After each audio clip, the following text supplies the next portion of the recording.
All right. This is episode 40 of the podcast. Um, we actually tried to do this podcast 2 weeks ago, but then we just started talking about StarCraft and stuff. And I think even for our audience of like what 10 people or 5 people or whatever, they would probably have gotten lost. So we're doing a do-over. That will just be in the director's cut version of this podcast. Um, what's going on in the world today, Steven? You wanna start getting into it? Dave Chappelle got attacked on stage like yesterday or 2 days ago or something. Wait, how did I miss that? Wait, didn't you send that and I just didn't click through? I didn't send it, but I messaged the group and I was like, "Hey, anyone want to go to Chappelle's show when he comes Mm-hmm. to Maryland in June?" And the reason I looked that up was because I was reading about how he got attacked on stage. And there's actually a video of it. It's actually kind of crazy. The dude got his ass beat. Like Dave Chappelle's entire security team beat the shit out of that guy. There's like pictures of him. He has like a lump on his head and his arms like bent all backwards and shit. It's just crazy. Yo, that's perfect because we wanted to talk about, or I wanted to talk about the Supreme Court leak, and and it wasn't about the actual law or the political issue. We want to keep that outside of the podcast, but actually just precisely what it means. It feels like as a culture, we like people are starting to take license. They're starting to feel like they must take things into their own hands, and why it's actually perfect that you brought up the fact that James Chappelle got attacked. Like, can you tell me more about that? Actually, like some person is my duty to get on stage and try to take out Dave Chappelle. I actually don't know much about the person that did it. I think he has some sort of like following on Instagram. I think he's like some maybe a rapper or some sort of musician, something like, and it's like maybe like 22, 23. I'm literally, I probably just read one article like super fast about it, and this is just the stuff that I remember, so I could be just making shit up. It was like this black dude in the picture where his ass is beat. He's wearing like a hoodie. He ran on stage, basically just tackled Dave Chappelle as he was like Dave Chappelle was doing it like his I guess his stand up in Hollywood, but it seemed like more than just a regular event because like Chris Rock was there, Jamie Foxx was there, and like a bunch of like I guess like big names as well. Because they like he basically ran on stage, tackled Dave Chappelle. As soon as that happened, like a bunch of like Dave Chappelle's like security guards like swarmed the stage and pulled the guy off. And then Dave was like, "Hang on, I gotta go back here and see what's going on. They're probably stomping him or whatever." And like they basically pulled the guy backstage, and they were obviously beating the shit out of this dude. Um, and then Dave Chappelle literally just kept making jokes about it. He was like, and Jamie Foxx came out to make sure he was okay. And Dave Chappelle was like, "Oh yeah, Jamie Foxx coming out. Anytime you get your ass beat on stage, Jamie Foxx comes out with the sheriff's hat on. Isn't that awesome?" Like, just shit like that. Chris Yeah. Rock came on stage and was like, "Holy shit, was that Will Smith?" And and it was like this like little like thing, and I don't know, and it was so I don't know. And in my opinion, I'm glad they beat the dude's ass because I don't know if Will Smith actually had anything to do with it. Where people are like, "Oh, cool," like you know how sometimes like you get an idea planted in your head when you're just like, you know what, Will Smith can walk up there and slap Chris Rock. Maybe I can walk up there and tackle Dave Chappelle. I don't know if that there was any type of connection there, um, but I'm glad the first time that somebody did something similar to what Will Smith did to like a famous person, especially like the goat. Um, that literally there's just pictures floating around. This dude's like arms like fucked up. His Jeez. face is like beat and all that stuff. So uh, kind of Yeah. set the expectations there. I Yeah, don't that's know if I answered crazy, your man. question. Sorry, I literally just started like spewing out stuff about what just happened, but I don't know if I answered your question about what happened. No, it was it that got it. I mean, it's not a question as much of like yeah, giving us food for thought, right? Just to keep munching on. Yeah, that's wild. And the oh my god, the fact that Jamie Foxx and Chris Rock were there is that come on, that's crazy. That's so crazy. Um, Yeah, I don't know. Maybe we can kind of just talk generally now about the topic that I mentioned, or maybe I'll just talk about the Supreme Court one, and we can kind of talk about both of those incidents together. Yeah, can you give But like a little bit of a the too long didn't follow Supreme Court? I do have a general idea, but I think you know a little bit more about the situation, and I don't know if there's been any updates in the last like I don't know 1 or 2 days. yeah, yeah. So the thing is, um, okay, so I think everyone can lean on maybe their like middle school civics lesson, right? You have the three branches of government. The legislative, executive, and the judicial. Judicial is really interesting, right? Relative to the other ones. One, just kind of in the way that courts are structured and how the, you know, the federal Supreme Court is like made up of lifetime nominee appointments. And, the last president, that number 45 got three of his guys on there, which is not meant to be such a big statement except for the fact that we are this like crazy entrenched two-party system. So it's like literally zero sum. If you're not on this side, then you're this side. There's no third side. Um, so yeah, I mean, I guess it's a super hypercharged atmosphere in a place that is supposed um, to be like above all that, because the fact that these judges aren't worried about being fired, right? Aren't worried about re-elections. They're just like there.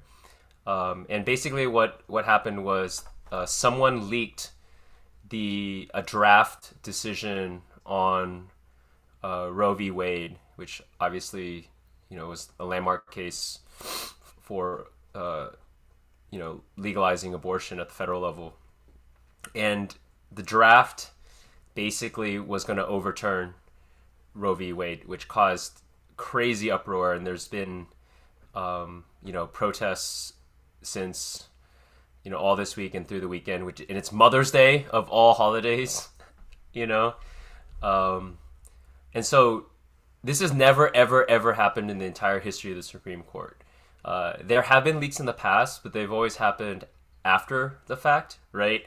Like after the decisions have already gone out, after it's already been you got a little bit more insight into what different justices were thinking and what have you. But this is the first time it happened beforehand, and the motive, the understood motive, is that like whoever decided to leak this wanted to put pressure, wanted to put public pressure on the justices for their opinions.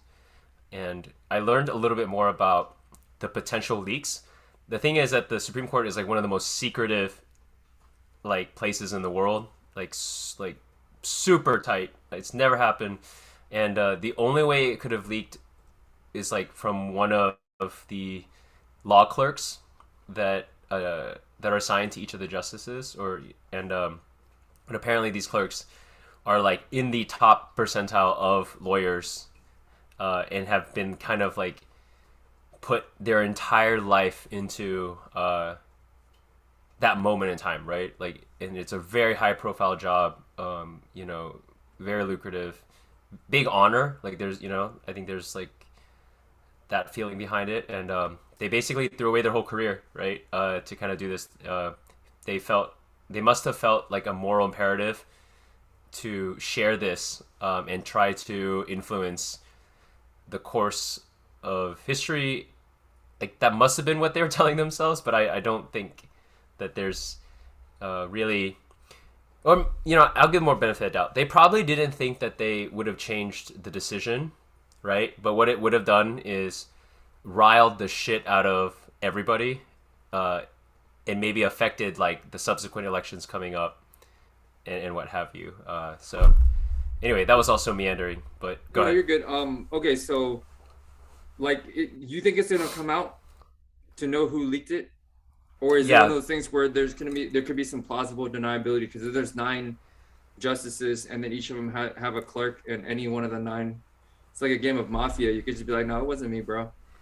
yeah. I don't know enough, but from what I've read, for people in the know, they say that like it's almost certain they'll find this person. Like it's that, like there's traceability built in. Is it against the law in turn? Like, will this person like have to go to jail or anything like that, or you think it would just be like, all right, you just ruin your career? But Oh, they're probably going to jail. Yeah, all that oh, kind of it's stuff. it's that big. It's like a whistleblowing, like you're going to jail for doing this Yeah, illegal crime thing. yeah, it's whistleblowing. Huh? It's basically kind of whistleblowing. Yeah, basically. What's okay? So, damn, that's crazy. And maybe that's kind of that's another great word just to also frame the conversation, like whistleblowing, right? Just even that action as a whole. Although this one isn't so much whistleblowing, I'd say, because it's not like nothing bad is happening, like nothing illegal is happening, right? The justice just went one way, like on their decision. Okay, so so what exactly is a draft? Is it like they've already decided and then somebody's responsible for writing up like their decision and that's what the draft is, or is it like because okay, so I don't know much about the Supreme Court. I did get a 4 on my U.S. history AP exam, so I know like that there's 9 of them or whatever, and how they get appointed and a lifetime whatever. Um, and I guess my general knowledge is, if a court case keeps getting appealed, like past like all the other courts, then the final appeal is to the Supreme Court, and then whatever they decide becomes kind of like their interpretation of the law passed by Congress becomes the law of the land. So basically, their case sets precedents for all cases similar to that in the future. Um,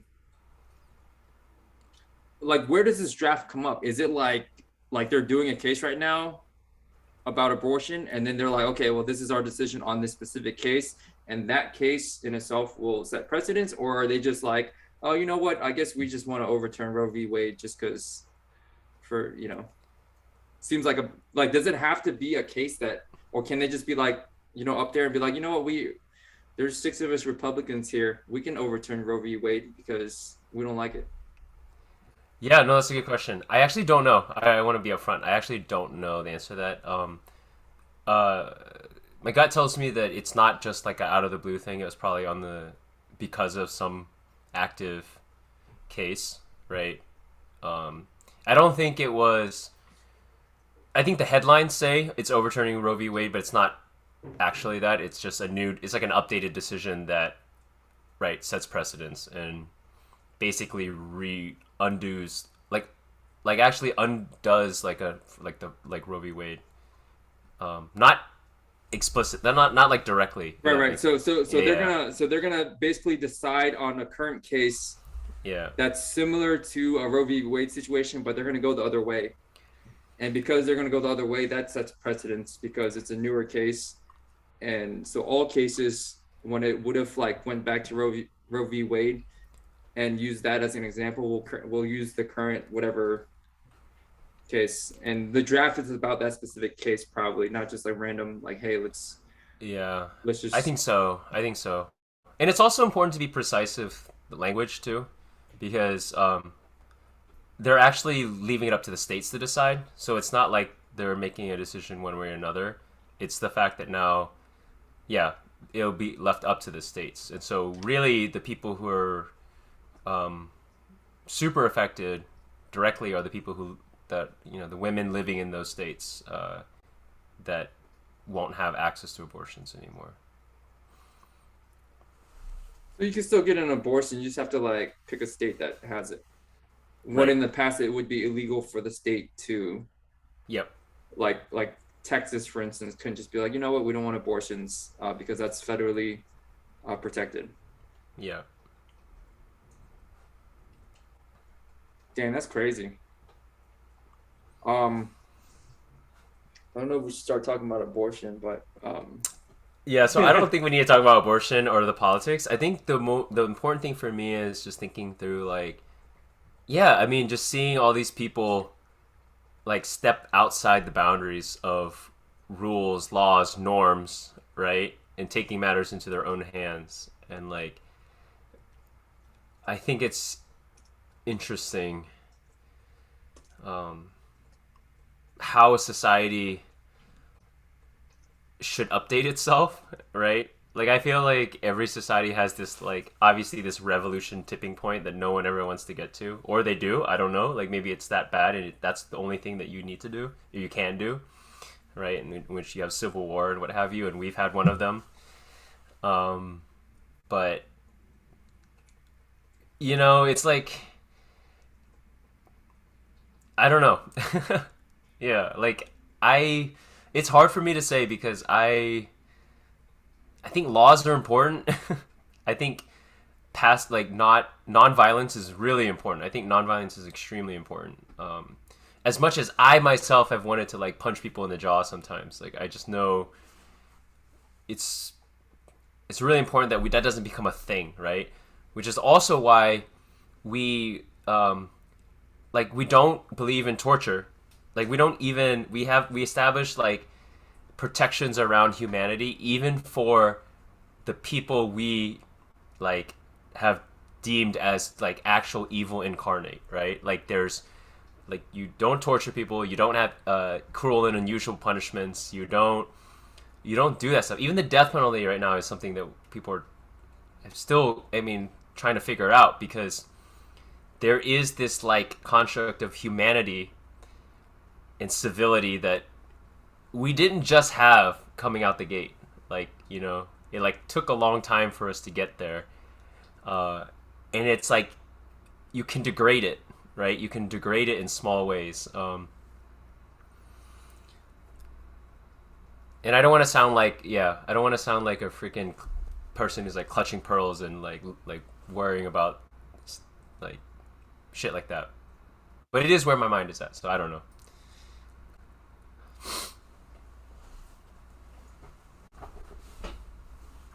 Yeah, I mean, you're right. It takes a long time to get to like these, I guess, like these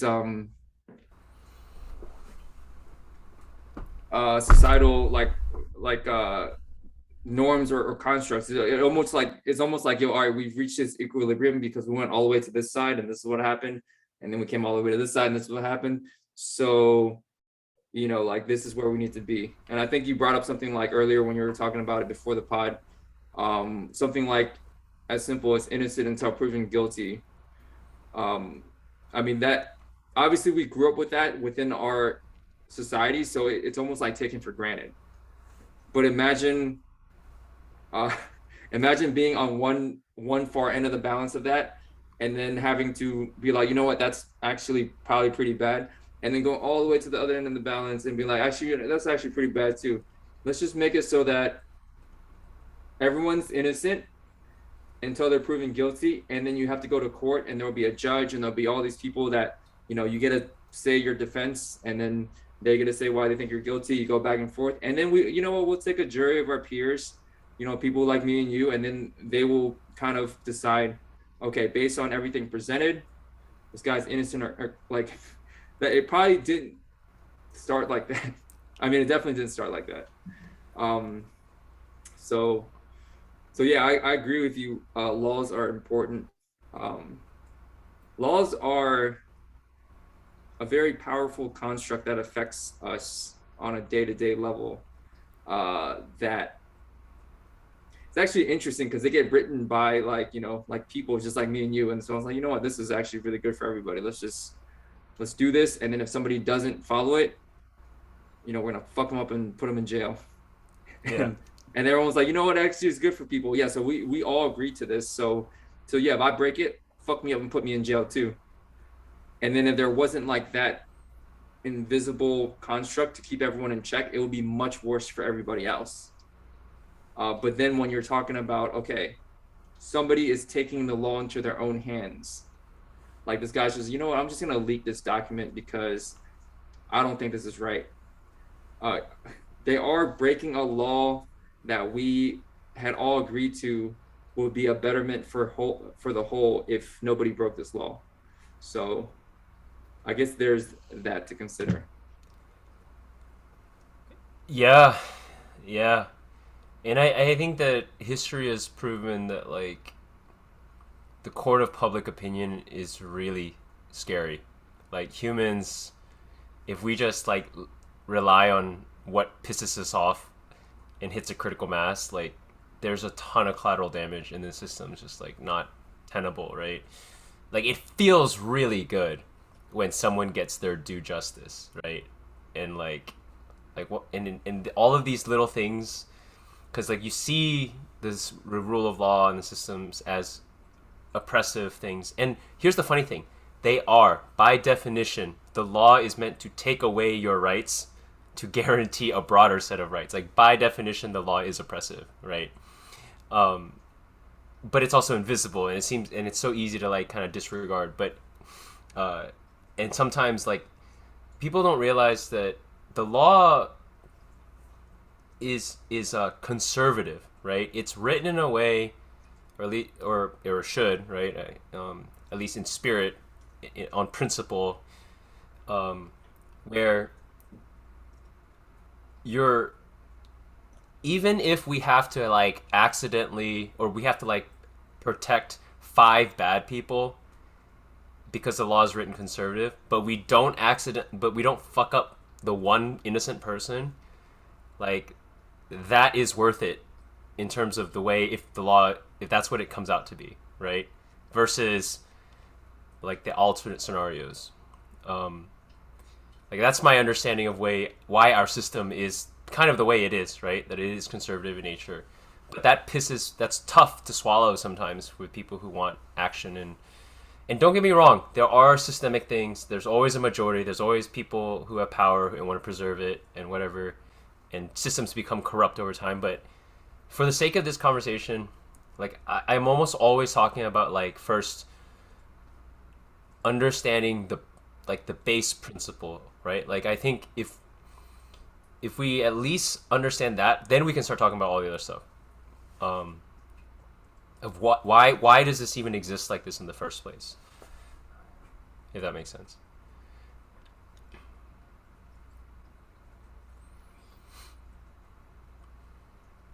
Yeah, there's definitely a lot to unpack here. I don't know if I'm the one to do it.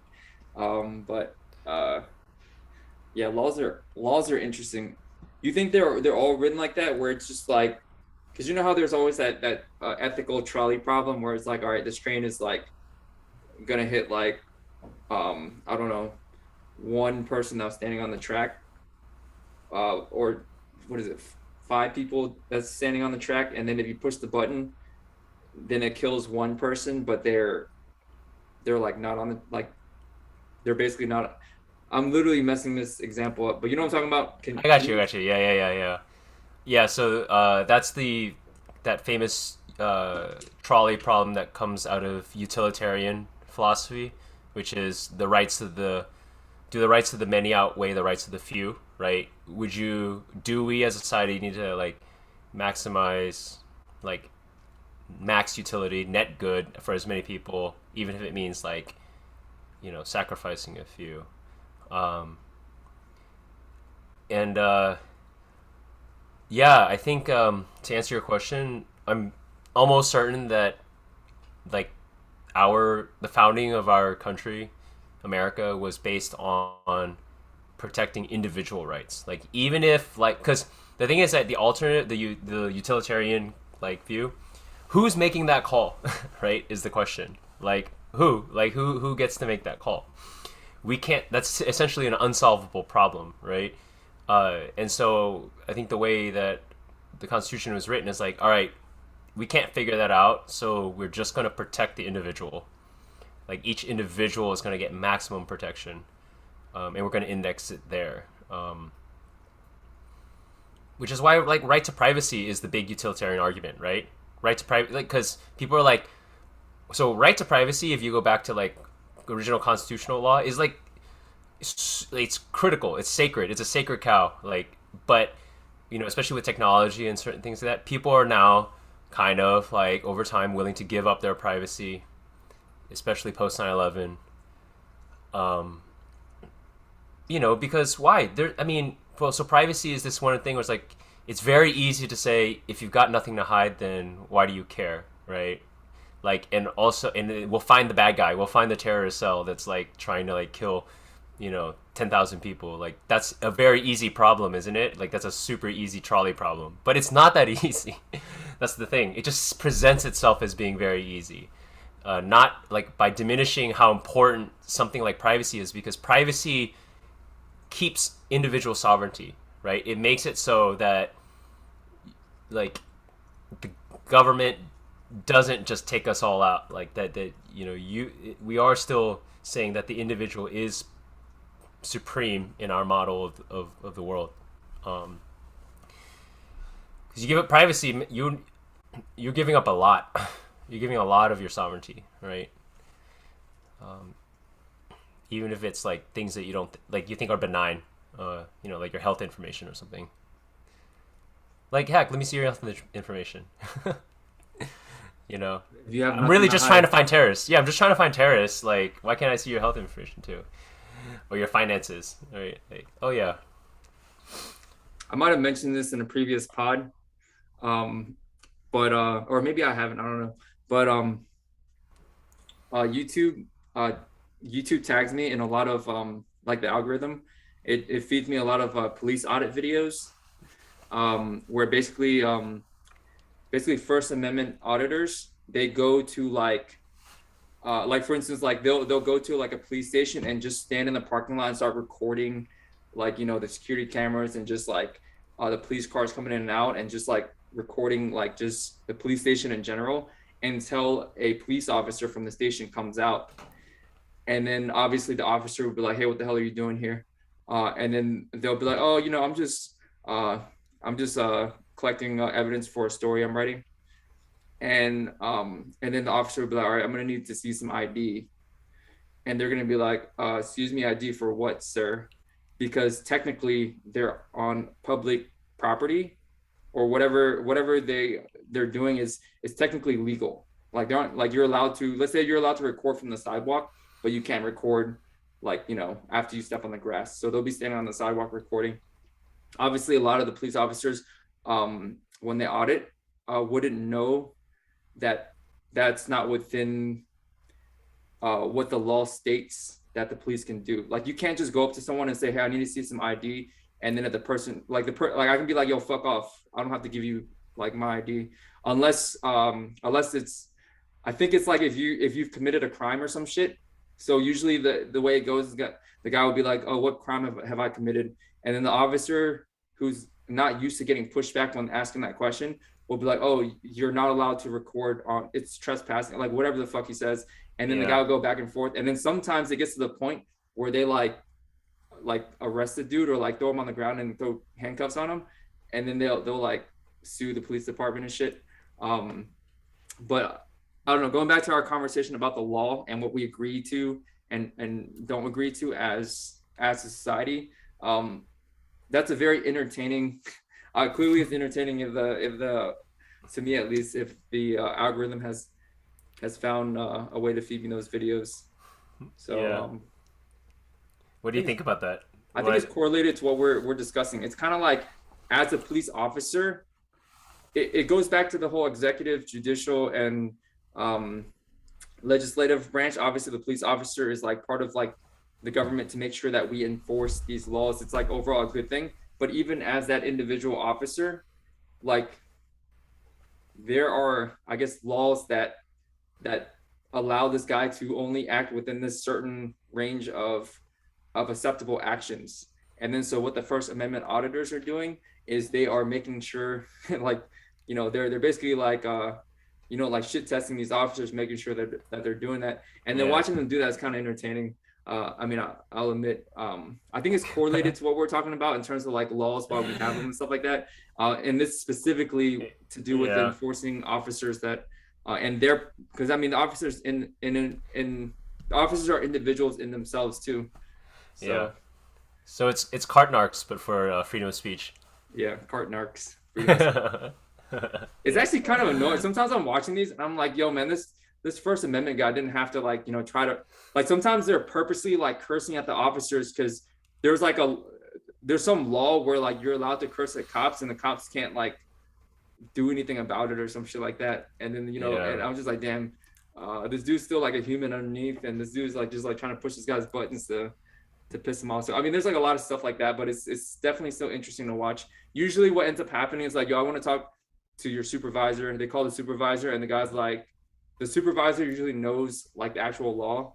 mm-hmm. Calls his guys back and says, "Yeah, this guy can record anything he wants as long as he doesn't step across the property line." And then as they're walking back to their cars, the First Amendment guy is usually like, yeah, I told you so, can't do shit, like, and all that stuff. And then it's just kind of like, uh, I mean, it's actually really funny. They're about 10-minute videos. Yeah, that is super interesting. This is a unrelated topic, but my brain just thought of it. Like, I think all humans should go through shit talking training. Like, I remember reading about gun training and concealed carry stuff, right? And the same is kind of, I mean, I relate to it, having done Muay Thai too. Like, if you know what you're capable of and if you know what you have, you like should be able to take more shit, right? Like you, like I read this on like if you have a concealed carry and someone starts like talking shit to you and they call you a bitch, they talk down like they talk shit about your girl or something. You just fucking say you just turn like I'm sorry, you're right, like just like what, because you have a fucking gun, and if you escalate it, if you even like put one drop of gasoline into a little spark that obviously like, and that you have a gun, like the ethics are all fucked up on that. You know what I mean?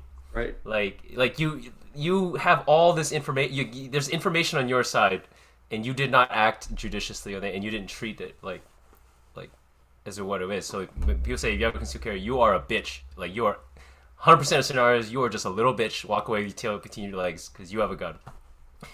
And man, I feel like forget the gun thing. I feel like we just need to just go through like training where they just get like insulted and like just to develop thicker like I don't know. It's like It's called playing Halo on Xbox as like an 11-year-old. it is. It totally is. It's exactly that. But imagine if like you saw their face, right? Like you start talking shit about someone's appearance and all that, and we just all did it to each other. You know what I mean? It's just part of it. It does help you develop thicker skin and you get a little more wittier, when you're getting your ass kicked by like yeah, like you remember when we were playing Halo in college? I'm sure like sometimes we'd be playing on Xbox Live and then some like 12-year-old kid would like, like own us in the game and start humping our dead bodies and then Yeah. talking like about how like he fucked our mom and stuff like that. And then it's just kind of like one of those things where you just kind of, I don't know, I feel like that was a net positive to have experienced that.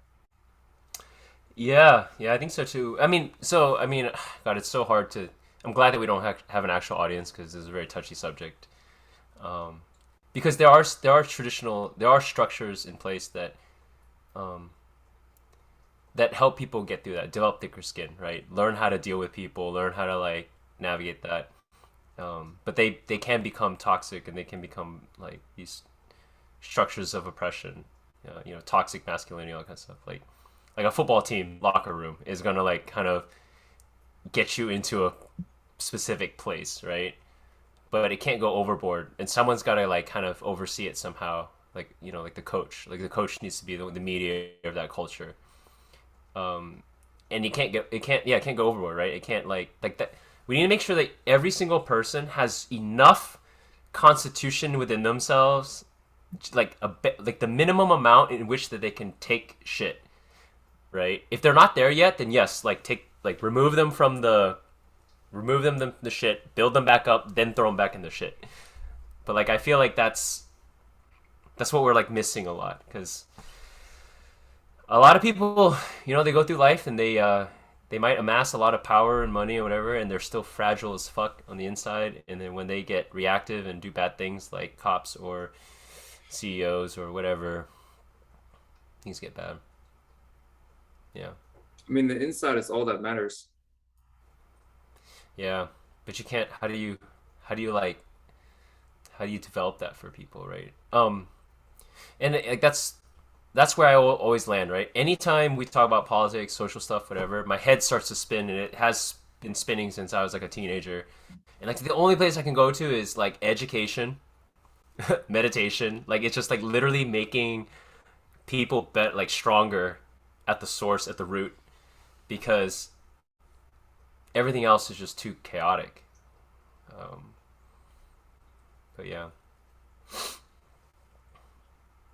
I think one belief that I have personally, and I don't know where I picked this up from, but this helps me a lot. And I think if everybody had this belief, and I know it's not the same because not everyone grew up in the same environment with the same luxuries and such. But if you're able to, not you specifically, but obviously like if people in general, um, I think this one's probably one of the more practical beliefs that's stuck with me or mindsets. And it might not be fair, but it doesn't matter. The thing is like how anything that happens within like the walls of my own skin, like that's within my control. And if something outside of my skin causes that thing within my skin to, I don't know, feel angry, feel jealous, and justifiably too. Somebody like, I don't know, um, says like, some super mean shit for no reason to me. You could say justifiably, I should be angry. I'm allowed to be angry there. Dude literally is trying, like saying stuff that will make most people angry. So I'm allowed to be angry there. But I would say one of the beliefs I have is if I actually got offended there, assuming that there's no physical risk to me in that situation, then I just kind of let this dude like basically sit in the driver's seat of my car and take it for like a little bit of a joyride. So that's my fault. And it's almost like taking more personal ownership than what's necessary because um, I don't know. That's always worked out well for me. I know in my life I've been relatively blessed, so I don't want to just say yeah, everyone just adopt this fucking belief and just go about it because I don't think it's that easy. But I feel like that would be a belief I would always try to develop in people. Like if I have like my niece and my nephew, I'm sure at some point they're gonna come back from school and they're gonna be like, hey, this kid at school just said this to me, Yeah. and they'd be crying about it. And I think that's what I would try to teach them. Hey, like whatever I need to say to help them see that mindset and start working with that mindset. Yeah, totally. And I mean, I think that's super important. I think more people need to subscribe to that type of thinking. And I want to address like I guess some potential responses or misconceptions people have about what you're saying. Hack, which is that like it actually doesn't mean that you don't get angry, Mm-hmm. right? And it means that you are using anger as a tool and it's not anger using you, right? Because you might recognize that this situation requires you to raise your voice and express anger, right? Mm-hmm. There are situations that call for that, uh, you know, and so, but you're choosing to do that. You're choosing to like, yeah, to use it versus the opposite where you're just reacting. And because once you reacted, the horse is out of the gate and you don't know what's going to come next. Like you're not in control of like what you say, like what happens at steps 2, 3, 4, 5, 6, right? But if you come out with control, even if it presents itself, expresses the same, it's like a gulf of difference between those two states. And so it doesn't mean to be passive, right? It doesn't mean to not be action oriented. It doesn't mean that like that you're just like pushing away negativity and you're always oriented towards positivity, whatever the hell that means in your frame. Um, it might even like hell. It might even mean like yeah. Now I realize I need to punch this person, right? And now I realize I must leak this Supreme Court draft, Yeah. or I must go on stage and assault Dave Chappelle. But if that's what you decided you needed to do, cool. As long as like it wasn't because someone triggered something in you and you just started moving, uh, or talking without being aware. Yeah, like what you said about choosing. I don't know if you said these exact words, but this is what I got from what you just said. You choosing yourself to be angry because the situation calls for it, or letting someone else kind of like choose for you. Like if I just walked up to you and said some shit, and you were like, "Oh, this dude's like uh harmless or whatever," and you chose not a situation I want to waste my energy on and just walked away, that's your choice.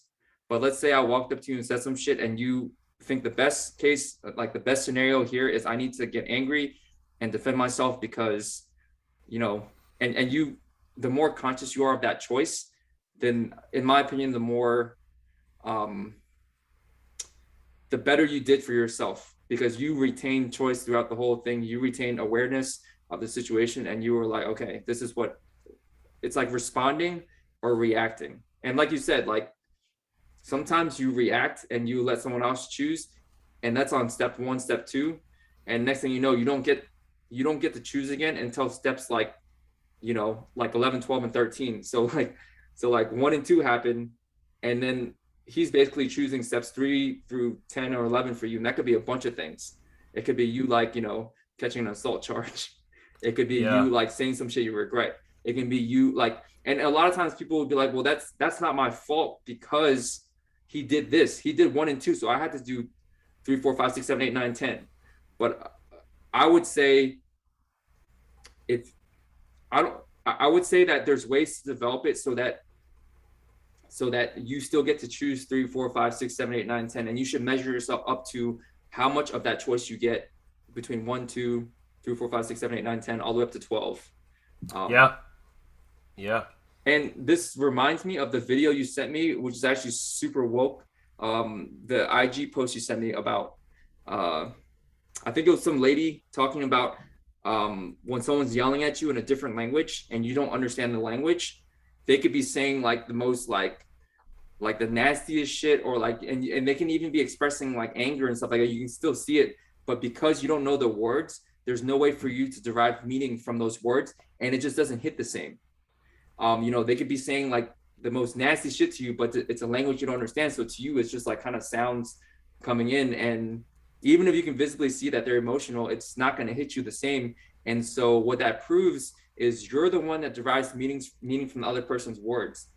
So meaning, even if they're speaking a language you do understand, it's you that gives meaning to those words. Otherwise, they're just fucking sounds coming in and out. And and so I thought that was a really cool post that you sent, and maybe I can link it somewhere because it was a super cool 30 seconds worth of wisdom right there. Yeah. Yeah. Yeah. Maybe you can drop the link in our description. Um, yeah, I'm glad you brought that up. It's super related to what we're talking about, and I didn't even think of this until you just said it, which is why I love this pod. Um, what's also interesting too is that okay, so language is one, pretty clear, right? I think that one was obvious. If someone curses you out in a different language, it's not going to affect you. But I also thought about playing with that thought idea further. If a stranger insults me, I'm also not really that affected either, right? There's levels to it. Also, but if like someone I care about insults me, then I'm like super hit, right? But it's the same. It's like kind of the same, and like forget stranger, they don't know anything. But like let's say someone close to me and someone who's like been around me but more an acquaintance, but enough that they both have valid maybe like judgments that they could give to me. Um, yeah, I'm gonna weigh it differently based on what I think the source is from, and that's all arbitrary. That's all ascribed. That's all the story that is in here, right? Whether or not you act upon that in a yeah in a sober, lucid, judicious kind of way, or you let yourself get affected. So I think those exercises are really really good. Yeah.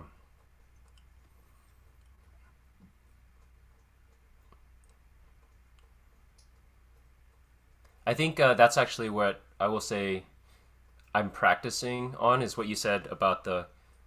You could argue that you could maintain your composure through one, two, three, four, five, and six, right?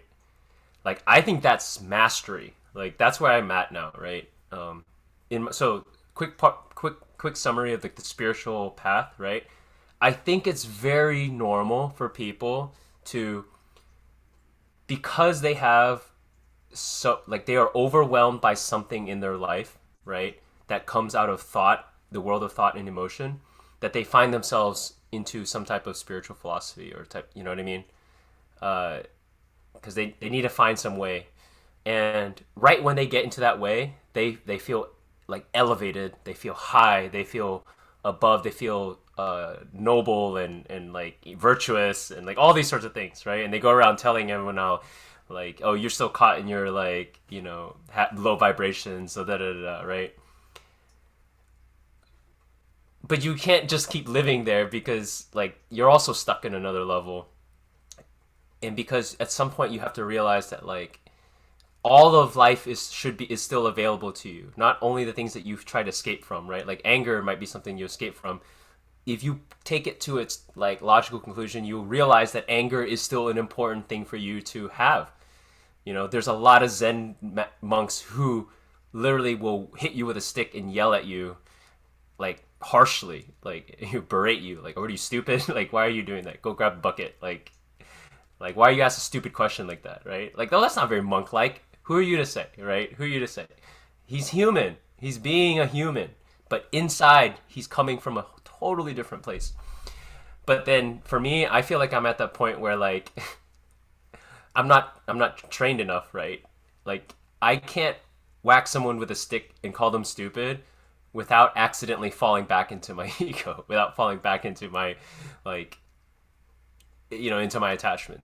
But like that's kind of my goal, right? Like my goal is to be able to like just be human again, be normal, do what's needed, uh, but don't fall back into it. Yeah. So Go whack someone with a stick. That'd yeah, be pretty funny. yeah. I mean, because you can't. I guess get this feeling that like you're giving them what they deserve, and like you're the adjudicator and all that kind of stuff. Like you're not.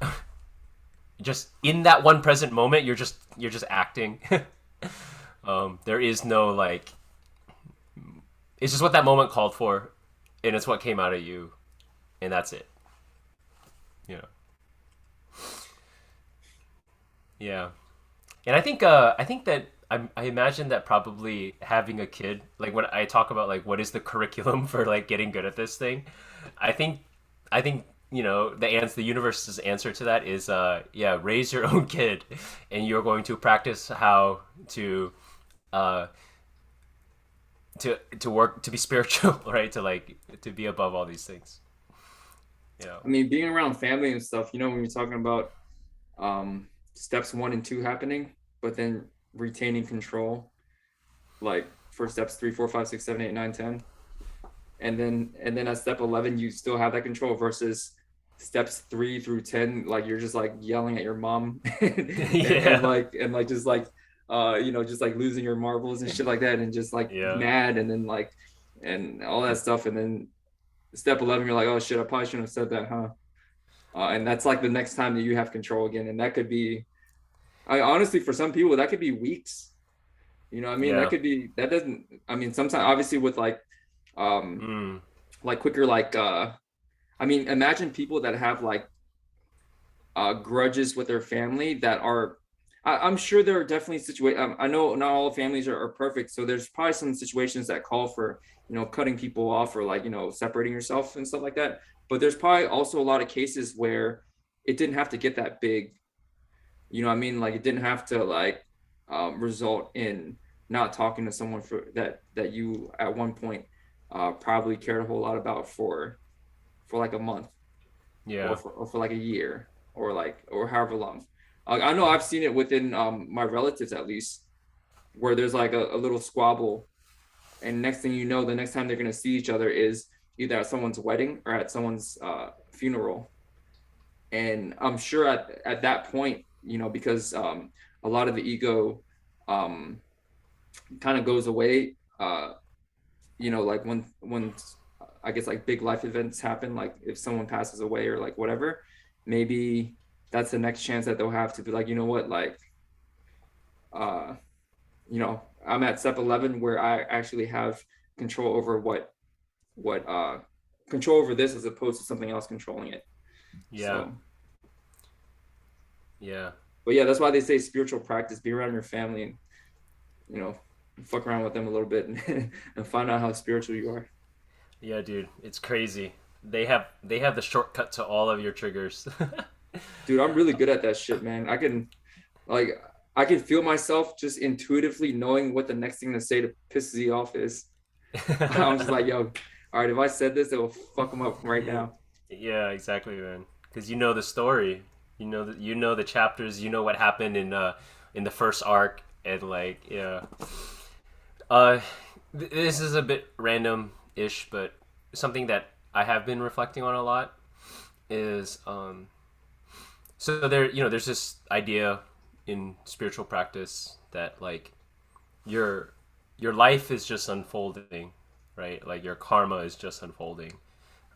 Whatever comes is just it's just your thing to go through, right? Whatever happens, like okay, tomorrow I got diagnosed with cancer. It's like that's your thing, that's your vehicle, that's your instrument to go through. Um, Whatever comes, whatever happens, girlfriend cheat on you. Now again, that's not to be passive. That is not to roll over. It's just to say that like like Eckhart Tolle's like live as if you had chosen every moment, right? Like you chose it, kind of the way, and kind of what kind of way that you kind of did because you know anyway, I'm not gonna go there. That gets a little bit too deep, but a little bit too far out. But one thing that's been huge for me personally, and this is just talking about myself. So I've recently like inherited my dad's car, right, which is a red sports car. It's a red sports car, and that's like so not me, but also me. Like, and it's been super interesting. And I'm touching on this theme where like if you go through the journey of self and spirit, you like the point is that I think you ultimately kind of arrive just back in life, and you just keep like just continuing to live your life. Which if that means like you're angry, you're just angry but in a different way, right? And so every time I get into this car, I get this constant reminder and this constant anxiety of being seen as materialistic, like a yuppie, all this kind of stuff, right? Like my privilege is just like I'm literally encased in my privilege, like riding around. And it's funny because it's been this constant thing I have to process all the time, like, and it's red of all goddamn colors, right? Um, but I've kind of realized that like that was um like my attachment. Like my attachment was of not being seen as someone who was driving inside of a Lexus. Like but because of it, I've been able to like work through it, and it's like I didn't choose for my dad to say like I want you to have this car. I didn't choose for example like the car market to be ridiculous right now, so I can't buy a Sienna. Like it makes zero financial sense for me to like buy a car right now. Like you know what I mean? There's like a confluence of events that made it so like I should just drive this car. Like it's like one like it's like right in 5 different ways for me to drive this car. Anyway, I'll pause there. I don't know if that hit at all, but like it's just, and I don't know, maybe it hits for you because like I think Hack, you're even more like not about flashy, showy shit than even I am. But it's funny if like you had to drive that car, like I did have an experience with that, and I probably told you about it a long time ago when Z bought an R8, and it was the only yeah. car. Can you say that again? Talk about it again. Yeah. Okay, so Z bought this R8. It's like, and this was back when Iron Man first came out. So Z really like enjoyed Iron Man. And was like, oh, I want to buy an R8 if I win X amount of money this year playing poker. He did, so he spent $100,000 on this car, and I was going somewhere to meet up with a friend, and this is before Uber. So this is like probably definitely more than 10 years ago at this point. But the only car in the garage, so I think my car was in the shop. Usually my family has like five or six cars, but everyone took a car, and the only car left was an R8, and I had to drive from where I used to live to Tyson's 30-minute drive. So I was like, all right, I guess I got to take the R8 for the very first time. He's had the car for like a year. I haven't even touched it because I'm like, I don't like that attention. I don't want to. I'm driving to Tyson's Corners, a 30-minute drive at the red light. The guy next to me, puts his window down. I was like, hey man, like, we love your car, dude. Da da da. I'm like, oh yeah, thanks, man. Appreciate it. Like, drive off to the next light. It happens twice before I even get to Tyson's. I get to Tyson's, pull up. I'm obviously running late to where I'm going. Park the car, and then go dinner with my friends. come back out. There's people like standing next to my car taking pictures of it and shit. And then I'm like trying to get in my car. I'm like, oh yes, dude. I'm like, dude, this is your car. Da, da, da. I'm like, oh my God. And it was just I mean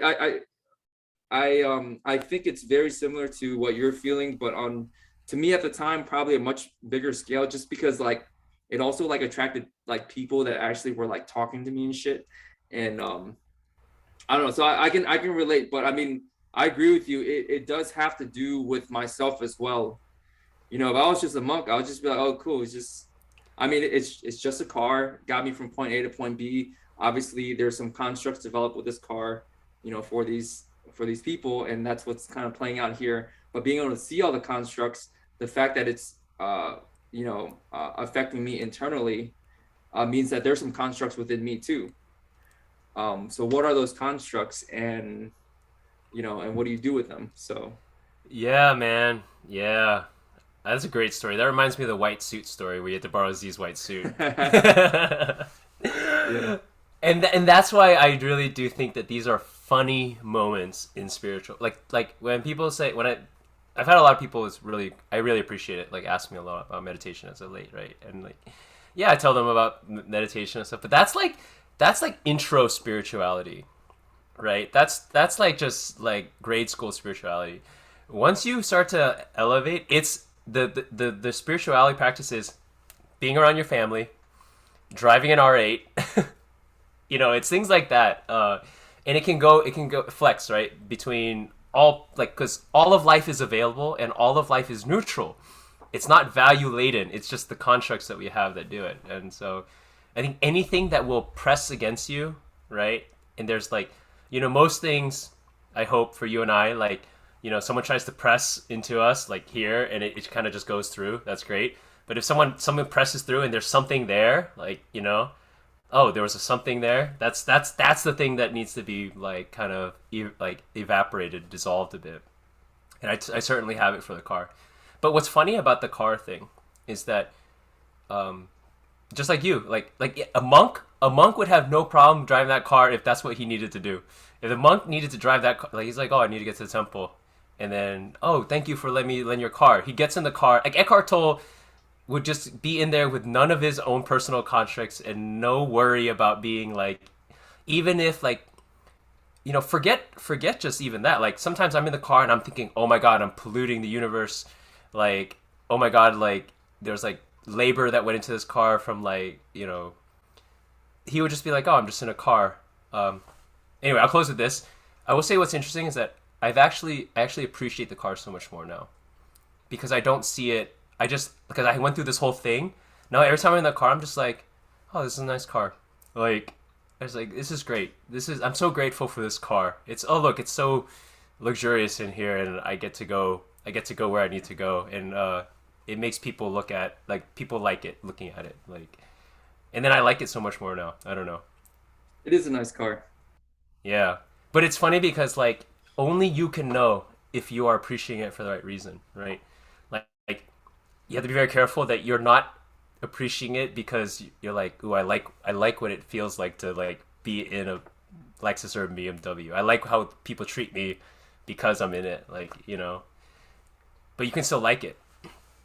Can it be that too though? It can. Like, okay, so like let's say for me, and this is a slightly different example in the car, but I think it's similar. Um, I don't like do my hair very often, except for like when I go someplace where it requires it, or like try to dress up. But I have had thoughts around, hey, if I actually you know, like put some effort into how I look and things like that, then people will treat me differently.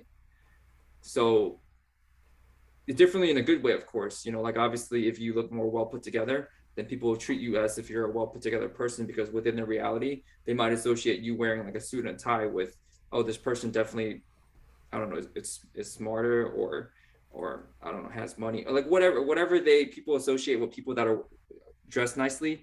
You get those benefits. So I think like driving around in a nice car, it's a similar like road, you know what I mean? Like people might treat you nicer if you're driving like a sports car versus a beater, because hey, this guy probably, I mean, he has a nice car, he's able to drive it, so he probably has a nice job too. Probably, knows what he's doing. So I like that you brought that up. I'm so glad you brought that up. You're absolutely right. You're absolutely right, right? It is also okay to like that as well, right? It's just the degree of attachment and the but you're playing with fire. That's what you need to remember though, I think, that you're playing with fire and everyone can play with different amounts of fire. I think about the people who, like, let's say for example, who cannot touch alcohol, right, at all. They know they're gonna get addicted. Yeah, can you enjoy like an IPA, a homebrew, like a glass of wine from Bordeaux? Like, yes, you can. There's nothing. It's just wine, right? But if you have a sip and then the next time you had a bad day, you like grab the bottle and then you do it again, then fuck, you're like, you're gonna get screwed. So I think that almost like these desires, right? They you can go you can do it to the degree that you can stay free from them, but know your limit, right? Like know where your limit is on that. I think about, for example, I've always thought about this exactly. By the way, I thought about like being president of the United States, right? I know that I could not handle that amount of increasing power. Somewhere along the way, I would lose my humanity. Like I would have traded like X lives for this lives, or like screwed over that person, stabbed that person in the back, whatever, right? But some people, whether you want to call them sociopaths or not, can somehow stay detached all the way to the top. I don't know. Is Obama a good person, right? Like what humanity has he preserved? Like to some degree, you'd have to put him closer to like the sociopaths than to like us normal people to have like successfully made these decisions and done this political maneuvering for like decades, and still have like be like have good mental well-being at the top of it, right? He is playing with fire, but he is able to like transcend. So yeah, that dude probably would have pushed the button on the trolley problem. yeah, Just kill that innocent person, man. We gotta save these other guys over here. right. So Okay, you're hang right. on. I Yeah, um uh I do have one more topic I want to hit before we close out. So let's do if it. we want to close out this topic, Let's do it. um it is a little bit of a like a right turn though. So um okay, so today I guess I have to give context, and this was a question posed to me today, and I'm curious what your answer is, which is why I wanted to bring it up. Okay, so today I hit up Vicky this morning, our friend Vicky, and we had just gone to Project Glow this weekend. And at Project Glow, it was gonna be like, I don't know, super cold outside, so like 50 degrees, or some amount that some less than ideal cold amount at night, as the sun went down and all that stuff. And Project Glow runs till 11, so I figured it'd be cold. So I brought my favorite like 100% wool like shirt, and I asked Vicky to put in her bag for me. I didn't tell her. I told her. I told her obviously like I didn't tell her it was my favorite shirt. But I was like, yo, I need you to bring this shirt because I don't have a bag. I don't want to carry it. Can you carry this shirt for me? But it's actually my number one favorite shirt, and also has a whole lot of sentimental value because I brought it to Burning Man with me. I've brought it on a bunch of our old rag hikes. It's definitely kept me warm. Like when I'm like, on top of old rag, like probably not well clothed and thinking about the universe and shit like that. So it's a shirt that means a lot. It's been a lot of places with me, and I definitely do not want to lose the shirt. Anyways, so I gave it to Vicky in the car, and I was like, yo, can you put this in your bag? And when it gets cold tonight, I just want to be able to like let someone wear it, or I'll wear it myself if we need it. She's like, all right, cool, got it. Anyways, go to Project Glow. We get inside. She doesn't have the shirt, and she's like, oh dude, my bad, I forgot to put the shirt in my bag, whatever. Come home from Project Glow 2 days later, 3 days later, I'm like looking around, I can't find my shirt. I'm like looking everywhere. I'm looking like in my room and stuff like that. I looked in the car. I couldn't find my shirt, and I literally So last night I was like, all right, it's probably my car. So I looked at my car around 11 o'clock, couldn't find my shirt. I was like, fuck, like hope I didn't lose that thing. So my next course of action was to message Vicky, and I was like, hey dude, can you just check your bag again, because that shirt can fold up into like a small little piece. So maybe hopefully it's in there, because I don't know where the fuck it is. I looked all over the place this morning, and she was like, and I was like, I was basically like, it's actually like my favorite shirt. I take it to like Burning Man, old rag and shit. Like, so there's some sentimental value. So if you can look for it for me, that'd be great. She looks in her bag, looks everywhere. She can't find it either. And I'm like, so she's like, yo, my bad, dude, I can't find it. Like, but can you like check your car again? Da da da. And I was like, oh yeah, I'll check it out later. I got meetings, whatever. Luckily, I went to my car like at 2 p.m. This is probably 4 hours after I talked to her. And I opened up. So yesterday night when I checked the car, I didn't open up all the doors and look like it basically got wedged between the car and the seat, and it was kind of like under it. So in order for me to find that, I had to like open like the specific door that Vicky was sitting. I guess where she was sitting at the time, and it kind of like fell between the seat, like under the door type of situation. And I found it, and I messaged Vicky, and I was like, dude, I found the shirt.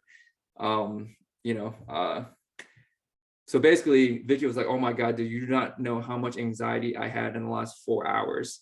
Like I had a therapy session. I spent 30 minutes talking about the shirt. And then she also was saying that, you know, she realized that a lot of times she can't handle well when she makes a mistake, you know, something like that. So she asked me specifically, hey, if the situation was turned around, how would you have handled it? And I gave her this super logical answer, and it's kind of like almost like a stoic answer. And my answer was, hey, listen, this is the gist of it. There's, in general, to me, stoicism in general is like, okay, listen, there's shit that you can't control, and there's shit that you can't control. Two broad categories. And your first step always is to identify which category the item that's bothering you goes into. Is it the shit you can't control? Is it the shit you can't control? And then from there, that's what you do. If you can control it, you do everything that you can to control the things you can't control. If you can't control it, then you don't spend, you spend as little energy in that category as possible, because you're wasting energy, because that energy could be better spent on shit you can't control. But if you're like, you know, just worrying and you know, and feeling anxious, then obviously you're not going to have that much energy left over for shit you can control. And I told her, like, certain things I would have controlled was, like, maybe I would have called Project Glow, even there's a 1% chance of a lost and found and it showed up there. Maybe I would have, you know, went and bought another shirt, you know, hey, yo, I know it's not the same shirt, but hopefully you can, you know, start creating memories with this one. And maybe one day this shirt will be sentimental to you too. Like, I'm like, sorry, like whatever. Maybe you can spend energy, like, you know, a bunch of other things that you can't control. And then there's all this. And so I basically like kind of gave her like this super like logical answer. And then she was like, yeah, dude, I know that, but I was overwhelmed with emotion. So I couldn't even get myself to like move, basically. And I felt kind of like, and so I thought back to the example where, like, I don't know, let's say somebody's scared of heights, but let's say, you know, for sure that if, I don't know, let's say you walk across or let's say you go skydiving, you know, it's like a 1 in a million chance that you die. But if you're scared of heights, like the second you even like get close to that plane, the feelings will be overwhelming. So even if logically, you know, hey, this is 1 in a million, that's like not gonna fucking happen, you still can't get yourself to do it. So I guess my question for you is, in a situation where you're overwhelmed with emotion, but you know what the logical play is, what do you do? Like, is there, I don't know if there's an answer. I was curious to hear what you thought about the situation. Yeah. So my first thing is so again, this is what helped me. So this is also like, you gave your logical hack. Oh, by the way, time check. 4:51. You good? Yeah, I'm good.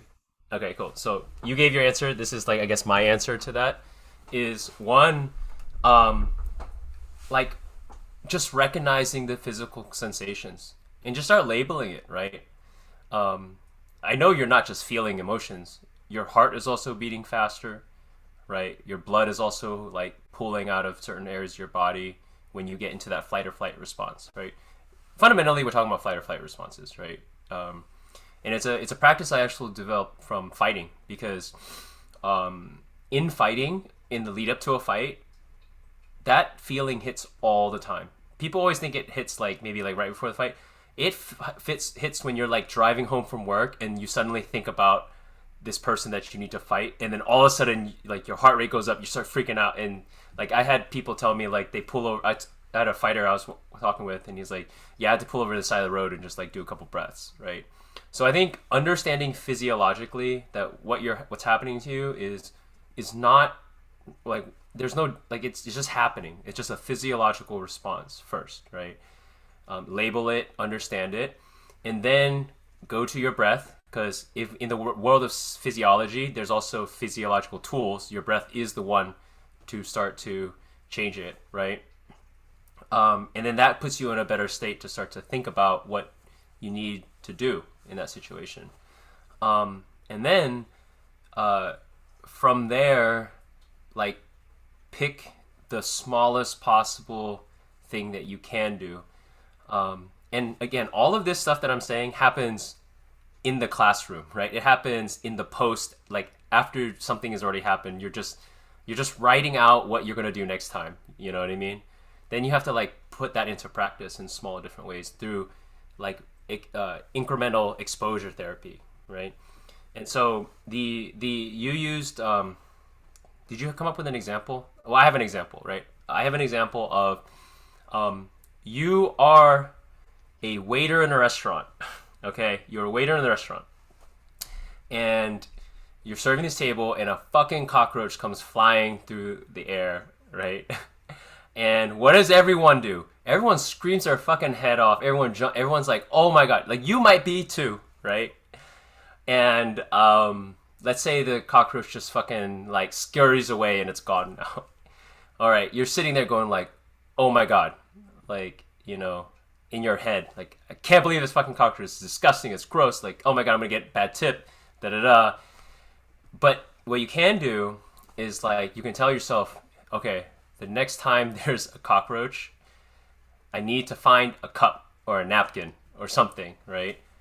And that's like, or I just need to not scream because the last time I screamed, like, I mean, pick the smallest possible thing you could do like better next time, right? Like maybe it's just not screaming.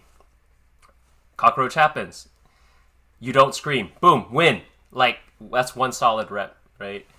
Next time it happens, you don't scream and you grab a napkin, but you don't move. Like you tremble with a napkin in your hand, right? Okay, let's try again. Don't scream, grab a napkin, try to get the fucking cockroach, miss the cockroach hits somebody in the face. Oh, god damn it, okay. Like, and so I think you get the idea, right? And it's the difference between like, it's recognizing the reactions. Like inside you could be screaming like crazy. Inside you could be having so much fear, but choosing the response option instead. And one, it comes from intellectually breaking it down methodically and putting it into a sequence that you're going to tell yourself you're going to do next time. And then finding opportunities to practice it, right? And so like I would ask if I was Vicky, I'd be like, okay, when's the next time I'm going to be in charge of something that someone else is entrusting with me, and how am I going to, well, okay, well, that's one, to avoid the situation again. So that to preventing the situation will make you feel better already, hopefully, like, like I've done what I can to prevent it. Then you can start to think about, okay, so if I do all of that and it still fucks up and I still fuck up anyway, it's okay. What am I going to do then, right? Like, okay, I'm going to immediately like start writing down, like going into this like kind of objective post analysis and refine. I don't know if that was helpful. It was a lot, but Maybe writing would have been helpful. Like I think honestly, I mean, I told Vicky what I would have done, but maybe I yeah, should have said, hey, listen, like, can you just write down a list of all the shit that you can currently control right now? I'm just curious what you think you can control. What are things you can control within your world right now? I have trouble when the problem is the overwhelming feeling, because mm-hmm. it's almost like, okay, well, I need to help them solve this overwhelming feeling before they can do anything. Yeah, But how do you solve for the overwhelming feeling? Because like if you're like, hey, listen, I know me writing this shit down would help, but I can't even do that shit because I feel so like anxious about it. So that's where like the logical brain, like trying to fix stuff, kind of like doesn't fit as well with the uh like an emotional situation where it's not logic. It's it's like this more visceral like thing, like I know what I need to do, but I can't get myself to like be able to do it. Like, how do you unlock yourself in a way? And I think your Yeah. answer does address that. Like, and I do like the example you gave about fighting, because I do think, especially like fighters, I mean, if you can't do that, then you probably can't be a fighter. Um, if you can't act within reason, even though there's like, I'm sure there's all sorts of different sensations and physical emotions. Someone's trying to like basically like break your face at the same time. If you don't have a technique or a way to kind of be like, you know what, like everything out here is like chaotic, but in here it's still my space. It's still, Yeah. um, I make people cry all the time in sparring, by the way. Uh, and this is why I love fighting as a Vigo, because I just keep popping them in the face, and they get stuck in that loop where they know, like they're just so overwhelmed, but they know exactly what they're supposed to do, and they can't do anything about it. And so, and it's funny because people beat themselves up like crazy after that. And I just laugh. I'm just like, what are you doing? Why do you feel so bad? Like, it's like I couldn't stop getting hit in the face even though I knew what to do. And that's the frustration when you know what you're supposed to do, you want to so badly and you can't, right? And but you have to break yourself out of that trap. And so, so I think that whenever you're confronted with a problem like this in the mind, problem of the mind, there's always two ways to approach it, right? The Western style of like talk therapy.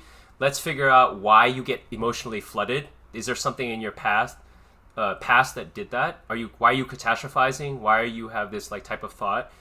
And that can be helpful, right? Because then you can, all you need something is something for you to snap you out of that moment and recognize that like, oh, it's happening again. And it can be like, oh yeah, it's happening because like, I remember I had a bad situation like this with my dad, and it's carried here. But two is the Eastern method of just like forget the whatever happened in the past that caused this moment, that is like just evaporate it all. Like, let's just like forget it. Like, don't even talk. More talking and more like cause and effect, more A therefore B C is just gonna keep trapping you into this like, you know what I mean? It might be good. It might solve that one thing, but you're still stuck in this system of like of narrative, right? So just let it all go. Let it go. It doesn't matter where it came from. And so I think that you should try both methods, right? You should practice both and not just for one or the other. But yeah. it's interesting because like this is and it's easy to say from a third person perspective. Vicky might watch this at some point, if I direct her towards it.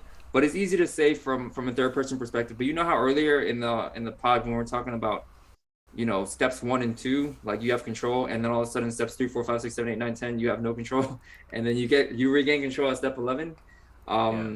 A lot of times the spiritual practice is in these situations that come up on a day to day that you don't even plan out.